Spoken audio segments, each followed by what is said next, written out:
Okay, everybody, lesson 5.2. Now we're going to take our natural log functions, our ln's, and we're going to integrate them. We're going to go backwards now. In the last lesson, lesson 5.1, that was my son screaming, by the way, we did derivatives of natural logs. Now in this lesson, we're going to go in reverse. We're going to do integrals of natural logs. So we know the derivative of a natural log, the derivative d over dx of ln x, we should remember from the last lesson, is basically the derivative of what's inside the natural log over what's inside the natural log, dx over x. So now just go backwards in reverse. So right here, the integral, so the integral of 1 over x dx is ln of x. Don't forget you got to put your plus c in there. And also, you're supposed to technically add absolute value bars when you go in reverse, just to ensure that it's just a notation thing, like it's like a technicality that you have to put the absolute value bars there just to make sure that you don't put any negatives inside of the natural log, because you can't take a negative of a natural log. So going in reverse, you just have to remember to add those bars, okay? So like, example here, we have 2 over x dx, right? We could rewrite this integral as the 2 times dx over x, right? That's all technically multiplication there, right? 2 over x times dx. So the integral of dx over x is ln x, right? Put it in bars. And then this 2 is a constant. So essentially it's just, you tack it on there, and then you add your plus c. And that's your integral. You're not doing the integral of 2. You're not like, I could understand why you might think it's 2x, right? You're not doing the integral of 2 and the integral of dx. This is all technically one term, because it's all being multiplied. This entire thing is one term.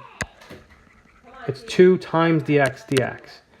If it were 2 plus dx, then you would do the integral of each one individually. It'd be 2x plus ln x. But this is 2 times dx. So that 2 is really just a constant that stays tacked on in front. Okay? So that's it. That's your answer. You could check it by doing the derivative of this. If you did the derivative of 2 ln x, you would keep the 2 there, and you would do the derivative of ln x, which is really just 1 over x. The plus c, you do the derivative, just goes to 0. So this is really, and then you would just really rewrite this as 2 over x, and that's what our original integral has, 2 over x, right? And then the dx is just notation. Okay, a little tougher now. Hint, use u substitution. All right, so u sub, remember back to lesson 4.5? We know how to do this integral.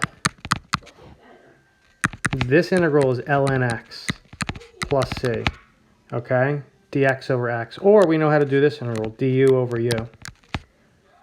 That equals ln of u plus c. This problem is almost it's kind of like that. It's a fraction. It's 1 over something dx, right? So let's just put these on the side over here.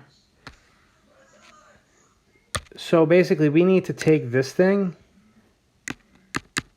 and set our u equal to it.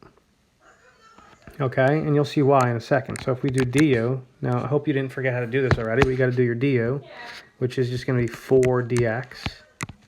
The derivative of 4x is just 4, and then you have to put your dx on there.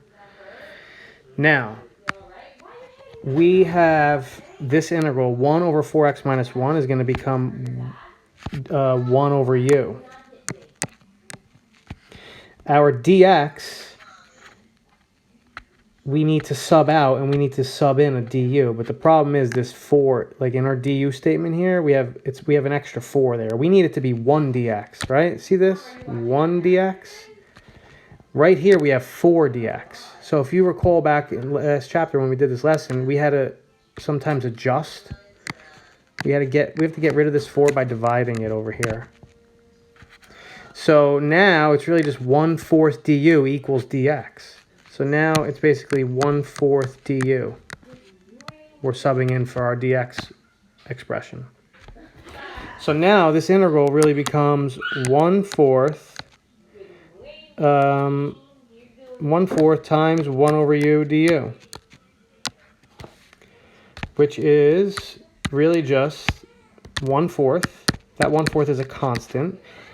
1 over u du, if you do the integral of that, it's ln u in bars plus c. And then the last step is you take out your u's and you put back in your u expression. So our final answer would be 1/4 ln bars. So our u is equal to 4x minus 1 plus c, and that is our final answer. So this brings back a little bit of our u substitution concept that we did in lesson 4.5, and we'll stop this video there.